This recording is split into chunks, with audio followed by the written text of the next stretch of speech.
Donc, je suis universitaire et j'ai conduit un projet qui a été financé par la région Auvergne-Rhône-Alpes, qui est un projet de recherche. C'est pas une expérimentation, c'est un projet de recherche autour de la mobilité des personnes âgées en milieu rural et périurbain.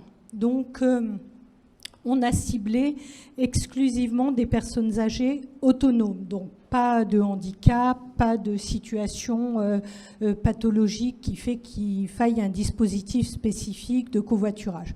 Donc autonomes dans leur vie de tous les jours, mais en difficulté de mobilité pour quelque raison que ce soit. Mobilité quotidienne, je ne parle pas d'une mobilité sur de longs trajets.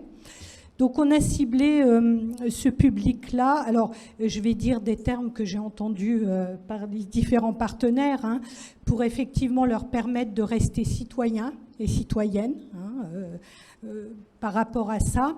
Et puis faire en sorte, parce que ça c'est quelque chose qu'on voit dans le vieillissement, dans la particularité du vieillissement, c'est qu'il y a une pente très très douce vers la désociabilisation dès lors qu'un des éléments dont la mobilité commence à faire défaut.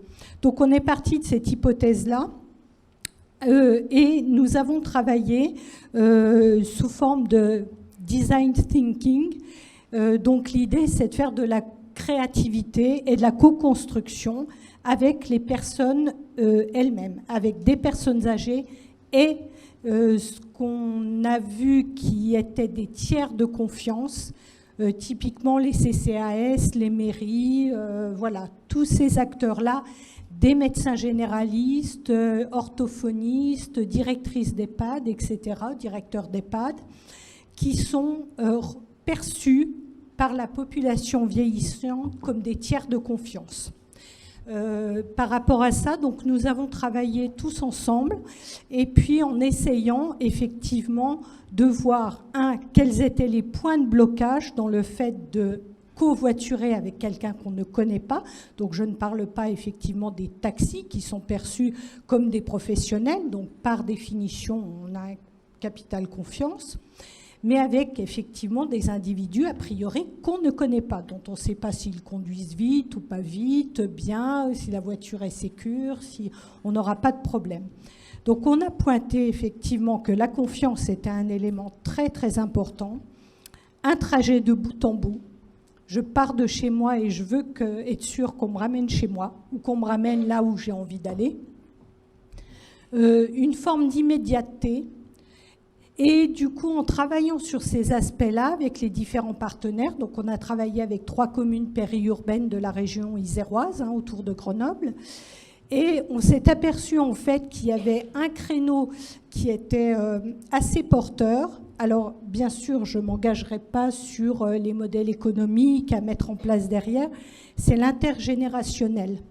L'intergénérationnel, parce que pas mal de personnes âgées ont des voitures qu'elles ne peuvent plus ou ne veulent plus conduire, peu importe, ou parce qu'il y a de la précarité énergétique, ne peuvent plus faire réparer, ou ne mettent pas d'essence dedans, parce que ça coûte quand même très cher.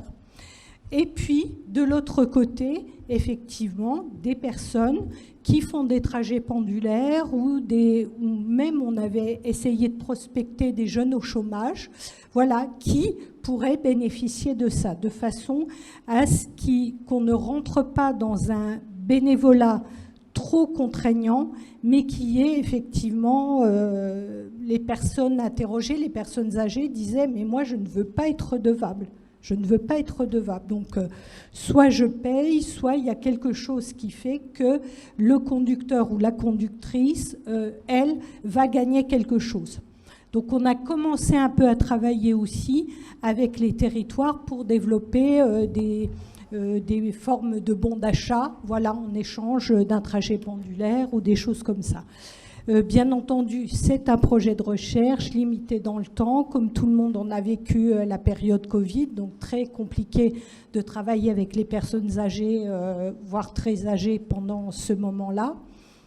Mais en tout cas, ça a donné des signes très... Donc on a essayé de travailler en mode de solution par rapport à ces problématiques-là. Mais c'est ce que vous avez dit, monsieur, aussi, les trajets de bout en bout... l'immédiateté aussi du service qu'on a vu arriver, et un tiers de confiance. Voilà. Donc, ce que je peux dire par rapport à ça.